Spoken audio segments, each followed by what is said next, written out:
Hello guys, কেমন আছেন আপনারা সবাই? তো আজকে বিকেলে চলে গিয়েছিলাম মাঠে সরিষার ফুল তোলার জন্য। আমার ঠাকুমা, বোন, আমরা সবাই মিলেই আর কি তুললাম।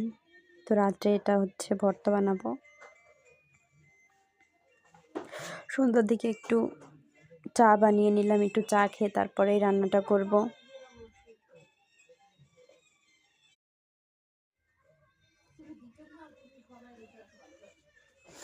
এবার কড়াইতে তেল দিয়ে হলুদ দিয়ে দিলাম, তারপরে এর ভিতর চিংড়ি মাছগুলো দিয়ে দেব।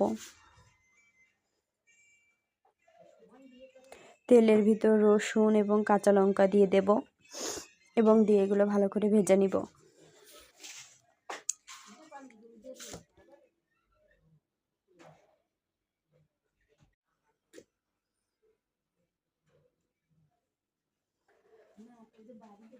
তারপরে আস্তে আস্তে আমি ফুলগুলো দিয়ে দেব এবং এই ফুলগুলো কিন্তু ভালোভাবে ভাজতে হবে। ভাজার সময় একটু লবণ আর পরিমাণ মতো হলুদ দিয়ে নিতে হবে। তারপরে শিলে বেটে নিব।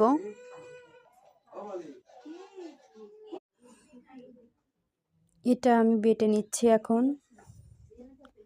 তারপরে ভর্তার উপরে একটু সরিষার তেল দিয়ে দিতে হবে। তো আপনারা ট্রাই করে জানাবেন যে কেমন হয়েছে।